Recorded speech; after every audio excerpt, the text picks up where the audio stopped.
Ethan had never been good at being alone. Even as a child, silence made him restless, like a space waiting to be filled.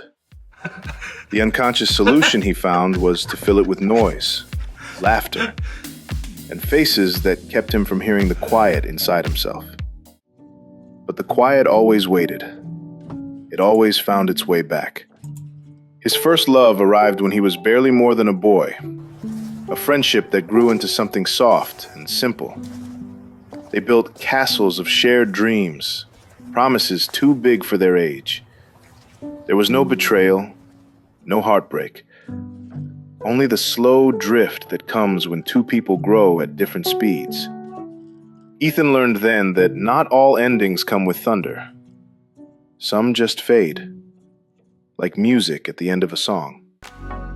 His second love came like fire, bold, demanding, alive. She carried herself with a strength that drew him in. At first, he admired it. Then, he depended on it. He started dimming his own light to keep her from feeling outshined. He said yes when he wanted to say no.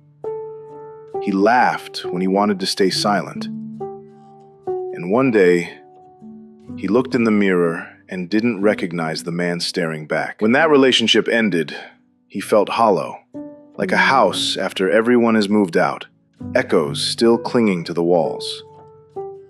The third love felt different, freer, lighter. They met at a concert, lost in the same song. Their connection was simple, effortless. For a while, Ethan thought he'd finally found someone who understood him. But she loved chaos as much as he loved calm. Nights turned into mornings. Laughter turned into noise. And in the middle of it all, that same old emptiness crept back in again. When it ended, he told himself he was fine. But the silence that followed said otherwise. Now alone, Ethan filled his days with distractions. Work, screens, cycling, small talk. Anything to avoid the voice that asked, "Who are you?" But solitude has a way of being patient. It doesn't demand. It waits. And when Ethan finally grew too tired to run, he sat in the stillness he'd avoided for so long. At first it hurt. It felt like standing in front of a mirror that showed every flaw, every insecurity, every mistake. But slowly, painfully, the reflection began to change.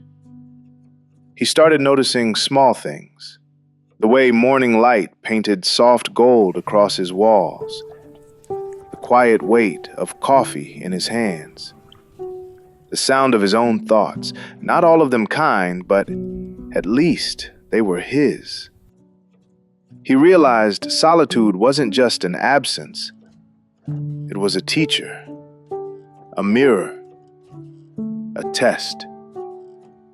Some nights were still lonely, the kind that made his chest ache and his thoughts spiral, but other nights were soft, filled with a calm he didn't need to earn or explain.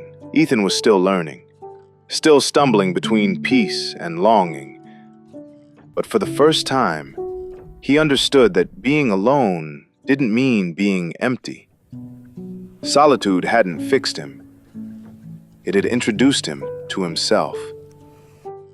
And in that quiet introduction, Ethan found something close to peace. Not the loud kind, not the certain kind, but the kind that whispers, "You're okay here." He still missed the warmth of another hand sometimes. He still dreamed of love. Social media made it impossible not to yearn for what he didn't have. But now, when the silence came, he didn't fear it. He let it sit beside him, a companion instead of a shadow. Because somewhere along the way, Ethan had discovered that solitude wasn't the absence of love. It was the beginning of it.